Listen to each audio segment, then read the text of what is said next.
मैं भी जिस लगन, परिश्रम और मेहनत के साथ काम करता था, उससे दुगने परिश्रम और मेहनत के साथ राज्य की स्वास्थ्य सेवाओं को बेहतर करने के लिए काम करूंगा।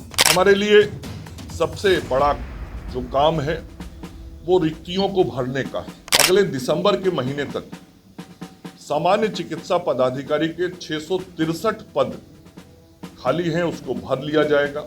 उसके अलावा 11,389 ये ग्रेड ए नर्स होंगी, मतलब ये लगभग संख्या 24,000 की हुई। नमस्कार, मेरा नाम आलोक है। आप लाइव देख रहे हैं। देखिए, बिहार में अब नई सरकार बन चुकी है। आज मंत्रिपरिषद की बैठक भी हुई है। नीतीश कुमार की अध्यक्षता में आज मंत्रिपरिषद की बैठक हुई, कैबिनेट की बैठक हुई। उसके बाद तमाम जो मंत्री हैं वो अपनी अपनी बातें रख रहे हैं। सबसे बड़ी बात यह है, स्वास्थ्य विभाग के मंत्री बने हैं मंगल पांडे, आज अपना पदभार ग्रहण किया है और उन्होंने एक बड़ा ऐलान किया। उन्होंने साफ साफ कहा है कि बड़ी संख्या में स्वास्थ्य विभाग में बहाली निकलने वाली है। जो वैकेंसीज हैं, जो पद रिक्त हैं, उन्हें भरा जाएगा। ये उनकी प्राथमिकता है। मंगल पांडे तैयारी कर चुके हैं, स्वास्थ्य विभाग भी इसकी तैयारी कर चुका है और जल्द से जल्द ये बहालियां निकलेंगी। जो पद खाली हैं उन्हें भरा जाएगा, यानी कि स्वास्थ्य विभाग में बम्पर बहाली निकलने वाली है। वो भी इसी साल के अंत तक ये बहाली निकल जाएगी, फिर परीक्षाएं होंगी और उसके बाद उन पदों को भरा जाएगा। क्या कुछ मंगल पांडे कह रहे हैं, पदभार ग्रहण करने पहुंचे हैं, चौथी बार लगातार स्वास्थ्य मंत्री का जिम्मा उन्हें मिला है। क्या कुछ वो कह रहे हैं, हम आपको सुनाते हैं। और मजबूती के साथ और ऊर्जा के साथ आदरणीय मुख्यमंत्री श्री नीतीश कुमार जी के नेतृत्व में, श्री सम्राट चौधरी जी के नेतृत्व में हम उसको पूरा करेंगे। इतना जरूर मीडिया के मित्रों के माध्यम से बिहार की जनता को कहना चाहता हूं कि आप सब लोगों का जो आशीर्वाद और विश्वास मिला है, उस आशीर्वाद और विश्वास के कारण आदरणीय मुख्यमंत्री जी तो सब चीज़ों की मॉनिटरिंग कर ही रहे हैं, करेंगे। लेकिन मैं भी जिस लगन, परिश्रम और मेहनत के साथ काम करता था, उससे दुगने परिश्रम और मेहनत के साथ राज्य की स्वास्थ्य सेवाओं को बेहतर करने के लिए काम करूंगा। कुछ महत्वपूर्ण कार्य जो हमको शीघ्र संपन्न करने हैं, उसके बारे में आपको बताना चाहता हूं, आपके माध्यम से राज्य की जनता को अवगत कराना चाहता हूं। हमारे लिए सबसे बड़ा जो काम है वो रिक्तियों को भरने का है। और हमने पहले भी कहा था, जब इसके पिछली बार मंत्री बने थे, कि हम स्वास्थ्य विभाग के अंदर जो रिक्तियां हैं उन रिक्तियों को भरने का काम करेंगे। और मुझे खुशी है कि पिछला जो इसके पीछे का कार्यकाल था, उस कार्यकाल में भी हमने बड़ी संख्या में स्वास्थ्य विभाग के अंदर नियुक्ति किया था, चाहे वह विशेषज्ञ चिकित्सक हों, पैरामेडिकल स्टाफ हों, ऐसे नर्सेज हों, उनकी बड़ी संख्या में नियुक्ति हमने की थी। और नियुक्ति की अन्य प्रक्रियाओं को भी हमने आगे बढ़ा दिया था और कई नियुक्तियों के कार्य पाइपलाइन में थे और उनके अब परिणाम आने वाले हैं। तो मैं बताना चाहता हूं कि अगले दिसंबर के महीने तक सामान्य चिकित्सा पदाधिकारी के 663 पद खाली हैं, उसको भर लिया जाएगा। दंत चिकित्सक के कुल 808 पद हैं, वो भी नियुक्ति की कार्रवाई दिसंबर माह तक पूर्ण कर ली जाएगी। स्टाफ नर्स 11,389 11,389 इसकी नियुक्ति के लिए बीटीएससी ने परीक्षा संपन्न करा लिया है, मतलब एग्जाम हो चुका है। जैसे ही एग्जाम का रिजल्ट बीटीएससी से आएगा, ये 11,389 ग्रेड ए नर्सेस की भी नियुक्ति पूर्ण कर ली जाएगी।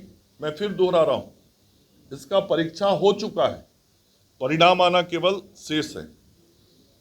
उसी तरीके से जो हमारे नर्सिंग स्कूल चलते हैं, कॉलेज चलते हैं, वहाँ ट्यूटर के 498 पदों के लिए बीटीएससी से परीक्षा का आयोजन संपन्न किया जा चुका है और ये भी बहुत शीघ्र इसकी अनुशंसा प्राप्त होगी बीटीएससी से और ये नियुक्ति का भी काम पूर्ण कर लिया जाएगा।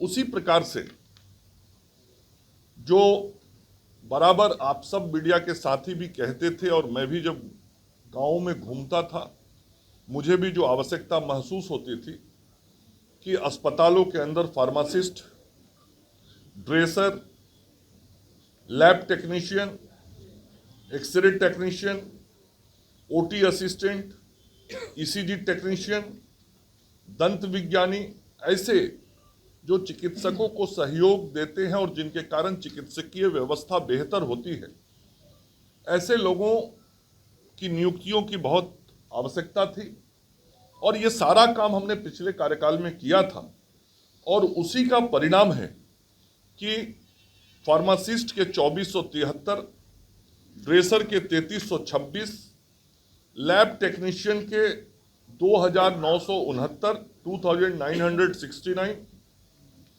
एक्सरे टेक्नीशियन के 1232, ओटी असिस्टेंट के 1683, ईसीजी टेक्नीशियन के 242 और दंत विज्ञानी के 702, अर्थात कुल 12,627, 12,627 ये जो पद हैं जिनकी बहुत जरूरत अस्पतालों में होती है, इनका भी परीक्षा संपन्न हो चुका है। ये जो पिछले कार्यकाल में हम लगातार प्रयास किए थे, तो जितनी नियुक्तियां बड़े पैमाने पर हमने की थी वो की थी। उसके अलावा ये सारे काम संपन्न हो चुके हैं और ये भी परीक्षा पूर्ण हो चुका है। तो बीटीएससी से इसका भी सारा जो ये नियुक्ति के लिए परीक्षा होता है वो बिहार तकनीकी सेवा आयोग के माध्यम से होता है। तो बीटीएससी से इसका भी परिणाम आते ही ये नियुक्ति का कार्य पूरा हो जाएगा। इसका मतलब ये हुआ, मैं यदि उसको कंक्लूड करूं कि अतिशीघ्र जो नियुक्तियां होने वाली है, जिनके या तो परीक्षा संपन्न हो गए हैं या कार्रवाई लगभग पूर्ण हो गई है, 12,627 ये हमारे विभिन्न पदों पर, विभिन्न दायित्वों पे जो पैरामेडिकल स्टाफ हैं वो होंगे। उसके अलावा 11,389 ये ग्रेड ए नर्स होंगी, मतलब ये लगभग संख्या 24,000 की हुई।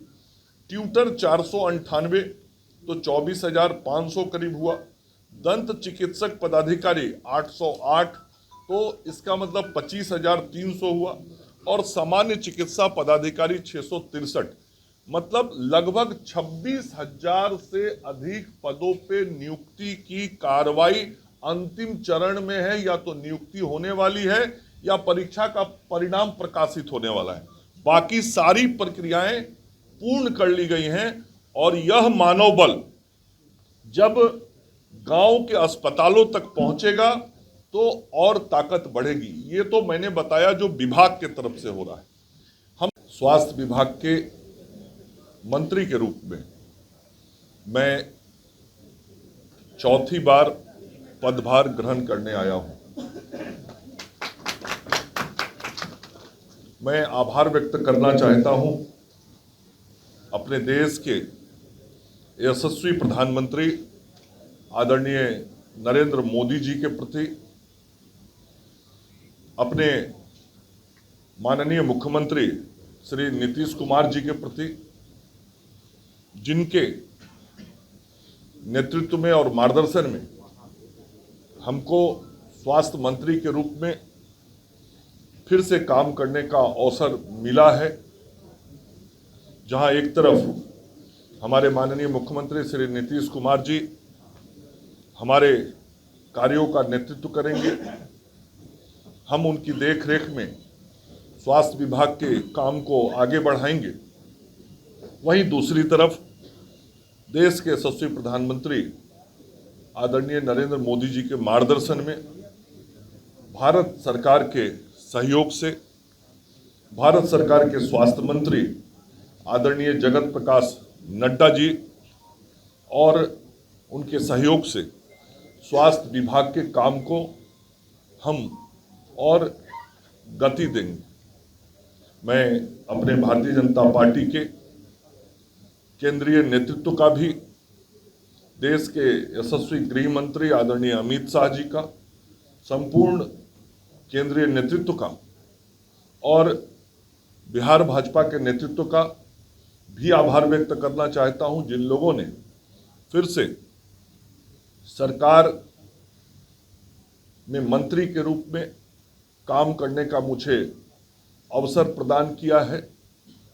मैं आभार व्यक्त करना चाहता हूं राष्ट्रीय जनतांत्रिक गठबंधन के सभी दलों के राष्ट्रीय अध्यक्ष और नेतृत्वकर्ता का, श्री चिराग पासवान जी का, श्री जीतन राम मांझी जी का, श्री उपेंद्र कुशवाहा जी का, जिन सब लोगों के सामूहिक नेतृत्व में एनडीए को बिहार में एक बड़ी जीत मिली और इस सरकार में मुझे मंत्री के रूप में काम करने का अवसर मिला है। मैं हृदय से आभार व्यक्त करना चाहता हूं सिवान विधानसभा के सम्मानित जनता का, जिनके आशीर्वाद से मैं बिहार विधानसभा का सदस्य निर्वाचित हुआ। निश्चित रूप से उन मतदाताओं का ही आशीर्वाद है जिसके कारण आज फिर से सरकार में काम करने की मुझे जिम्मेवारी मिली है।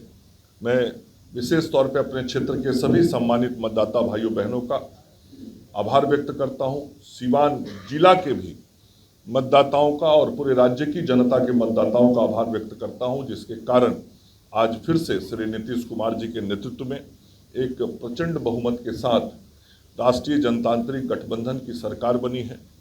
मैं आभार व्यक्त करना चाहता हूं अपने उप मुख्यमंत्री श्री सम्राट चौधरी जी का, जिनके नेतृत्व में मुख्यमंत्री जी के साथ मैंने पिछले लगभग 1.5 साल से अधिक का कार्यकाल स्वास्थ्य मंत्री के रूप में पूर्ण किया।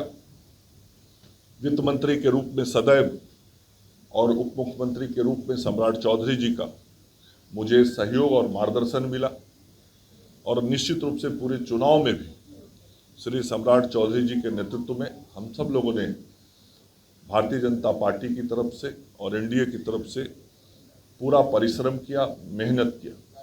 मैं श्री विजय सिन्हा जी जो हमारे दूसरे उप मुख्यमंत्री हैं, मैं उनके प्रति भी आभार व्यक्त करता हूं। और अब मैं सीधे तौर पे आज अभी जिस विभाग का दायित्व ग्रहण करने आया हूं, इस विभाग में जैसा मैंने कहा कि मैं चौथी बार आज पदभार ग्रहण करने के लिए स्वास्थ्य विभाग में आया हूं।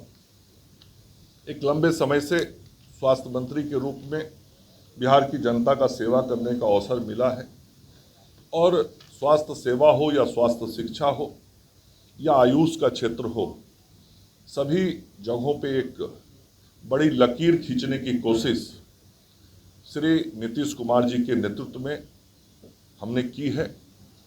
और पूर्व में जब मैं पहली बार स्वास्थ्य मंत्री बना था, उस वक्त श्री नीतीश कुमार जी और स्वर्गीय सुशील कुमार मोदी जी के नेतृत्व में हमने काम सीखा था और काम को आगे बढ़ाया था। और अभी जब स्वास्थ्य मंत्री के रूप में काम कर रहा था, उस वक्त भी हमने आगे की कार्य योजना विभाग के सामने अपने अधिकारियों के साथ मिलकर तय किया था। जैसा कि आप सब लोग जानते हैं, पूर्व में एसीएस के रूप में श्री प्रत्यय अमृत जी भी लंबे समय तक इस विभाग में हमारे साथ रहे और अब लोकेश कुमार सिंह जी जो पूर्व में भी स्वास्थ्य विभाग में हम सब लोगों के साथ काम किए थे, अब प्रधान सचिव के रूप में काम कर रहे। हम सब लोगों ने मिलके किस प्रकार से राज्य की जनता को बेहतर स्वास्थ्य सुविधाएं दी जाएं, उसकी कार्य योजना तैयार की थी। कार्य योजना पर कार्य किया, उसके परिणाम दिख रहे थे और वही जो हम सब लोगों ने काम तय किए थे। तो मंगल पांडे सूबे के स्वास्थ्य मंत्री एक बार फिर बने हैं, क्या कुछ वो कह रहे हैं पदभार ग्रहण करते ही हमने आपको सुनवाया है। आप लाइव से बन रहे हैं। नीतीश कुमार की मंत्रिपरिषद की बैठक हुई है, युवाओं को नौकरी रोजगार कैसे दिया जाए, ये पहले कैबिनेट में ही इसे लेकर मुख्य सचिव की अध्यक्षता में एक कमेटी का गठन किया गया है और जल्द ही इस पर काम भी शुरू करके रिजल्ट देना है, ये नीतीश कुमार चाहते हैं। और चैनल को सब्सक्राइब कर लें, साथ साथ फेसबुक पेज भी लाइक करें। धन्यवाद।